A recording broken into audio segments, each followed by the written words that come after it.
அனைவருக்கும் என் இனிய வணக்கங்கள். நண்பர்களே, இன்றைய பதிவு தொழில் வசிய மை செய்யும் முறை, எளிய முறை. இது தொழில் பண்ணுறவங்க இந்த மை பயன்படுத்தலாம்.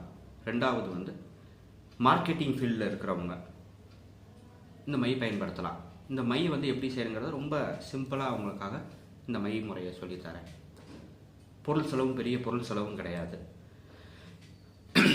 நீங்கள் வாங்க வேண்டிய பொருட்கள்: ஒரு மண் அகல் விளக்கு, நல்ல சுத்தமான விளக்காக வாங்குங்க. எடுக்கிறப்பே அந்த உடஞ்ச மாதிரி, கீரல் விட்ட மாதிரி, அங்கங்கே ஏதாச்சும் உடஞ்சிருக்கும் அந்த மாதிரி இல்லாத அளவுக்கு விளக்கு ரொம்ப சுத்தமான விளக்காக பார்த்து அழகான விளக்காக வாங்கலாம். ஒரு மண் அகல் விளக்கு வாங்கிக்கோங்க. ரெண்டாவது, தாமரத்தண்டு திரி, இலுப்பை எண்ணெய், நாட்டு வெத்தலை, அது பெண் வெத்தலை. இதுதான் நீங்கள் சேகரிக்க வேண்டிய பொருள். இந்த தாமரத்தண்டு திரியை பன்னீரில் அலசி, சுத்தமான பன்னீரில் அலசி காய வைக்கணும். அதுக்கப்புறம் வளர்பறை கூடிய வெள்ளிக்கிழமை சுக்கிர ஓரையில் இந்த பூஜை ஆரம்பிக்கணும். அதுவும் இரவு எத்தனை மணிக்கு வரும்னா 8 to 9 வரும் சுக்கிர ஓரை. வெள்ளிக்கிழமை இரவு இந்த 8 to 9 இந்த பூஜை ஆரம்பிக்கணும். அப்படி பண்ண முடியலன்னா அதிகாலை பிரம்ம முகூர்த்தத்தில் பண்ணணும். இந்த 2 டைம் தான் இதுக்கு ஒதுக்கப்பட்டிருக்க நேரம்.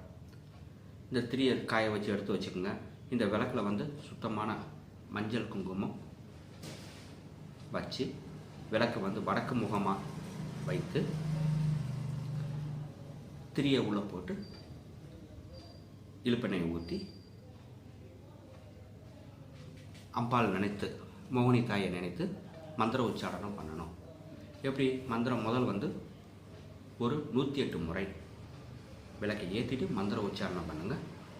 மந்திரம் ஓம் ஷம் ஷம்போநாய ரீம் ரீம் ஓம் பட் ஸ்வாஹா அப்படிங்கிற மூல மந்திரத்தை ஒரு 108 முறை சொல்லி அம்பாளை நினச்சி, தாயே, நான் இந்த மை எடுக்கிறேன், எனக்கு என்னை கண்டவரெல்லாம் என் வசமாக எனக்கு அருள் புரிய வேணும் அப்படின்னு சொல்லி வேண்டிட்டு இந்த இழுப்பெண்ணெயை விளக்கில் அந்த வெத்தலையில் தடவி, ஃபுல்லாக வெத்தலையில் தடவி அந்த தீப ஒளியில், சுடர் எரியிறப்ப அந்த தீப ஒளியில் வெத்தலை மேலே தூக்கி பிடிச்சிங்கன்னா இந்த புகை அதில் அடித்து கருப்பாக பிடிக்க ஆரம்பிக்கும்.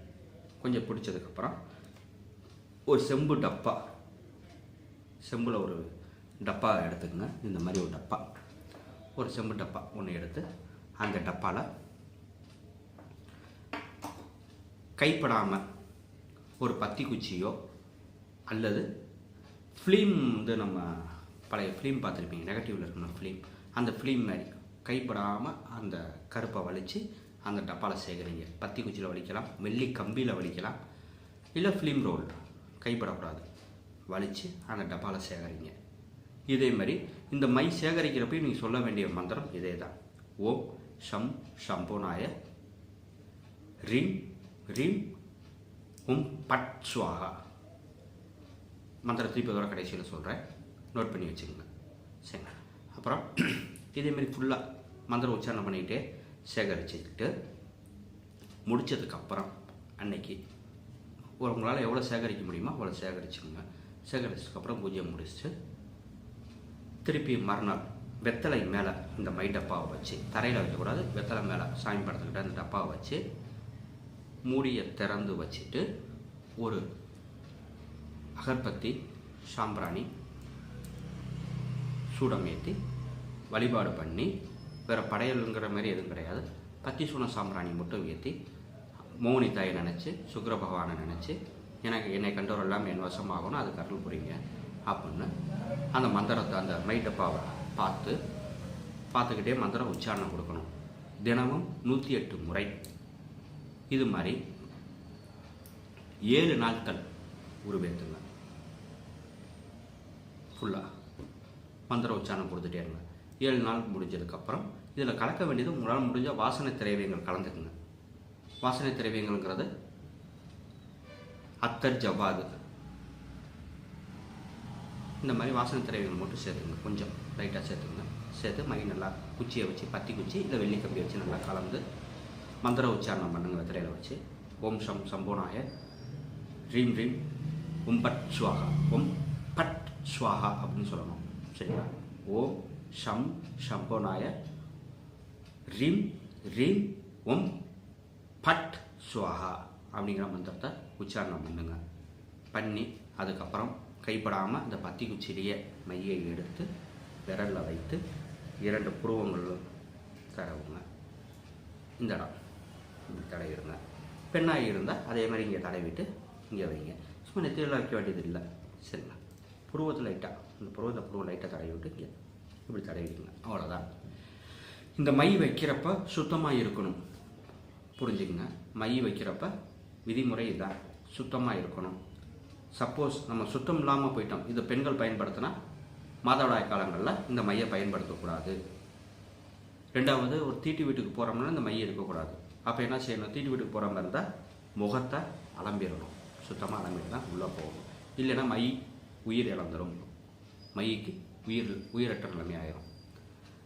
அதேமாரி வீட்டில் யாரும் சுத்தம் இல்லாமல் இருக்கிறவங்க அந்த மை டப்பாவை தொட்டுறக்கூடாது. சாமி படத்துக்கிட்டே இருக்கட்டும். நீங்கள் வைக்கிறப்பையும் சுத்தமாக இருக்கணும். ஆண்களாக இருந்தாலும் சரி, பெண்களாக இருந்தாலும் சரி. இதுதான் இதுக்குள்ள விதிமுறை. மை வைத்து பாருங்கள், அருமையாக வேலை செய்யும், அற்புதமாக வேலை செய்யும். ரொம்ப எளிமையான முறை, செலவு கிடையாது, அரைக்க வேண்டிய விஷயங்கள் எதுவும் கிடையாது. நண்பர்களே, இந்த வீடியோ பிடிச்சிருந்தா மறக்காமல் அனைவருக்கும் ஷேர் செய்யுங்க, சப்ஸ்கிரைப் செய்யுங்க, லைக் செய்யுங்க. உங்களோட கருத்துக்களை என்னோடய வாட்ஸ்அப் ஐடியில் தெரிவிங்க. என்னோடய வாட்ஸ்அப் நம்பர் 9087460660. கால் பண்ணணும்னா கால் பண்ணுங்கள். இது என்னோடய நம்பர் தான், காலிங் நம்பர் இது தான். கால் பண்ணி பேசலாம். உங்களோட கருத்துக்களை என்ன வாட்ஸ்அப்பில் சொல்லுங்கள். அடுத்து என்ன பதிவு கொடுக்கலாம்ங்கிறத கேளுங்க. மையை பற்றி நிறைய கேட்டிருந்தாங்க. எனக்கு வந்த கமெண்ட்ஸில் வந்து நிறையா மை பற்றி சொல்லுங்கள், வசியமைன்னு கேட்டாங்க. அதுக்காண்டி பெண் வசியமையெல்லாம் கேட்டாங்க. பெண் வசியமை ஐடியா கொடுக்குற ஐடியா எனக்கு இல்லை, சொல்லித்தர ஐடியா இப்போதைக்கு இல்லை. தொழில் வசியம் எல்லாம் தொழிலில் சிறக்கணும், அதுக்காண்டி மட்டுமே. நல்லது நண்பர்களே, மீண்டும் நாளை வேறு ஒரு வீடியோவில் உங்கள் அனைவரும் சந்திக்கிறேன். நன்றி. மீண்டும் சந்திப்போம்.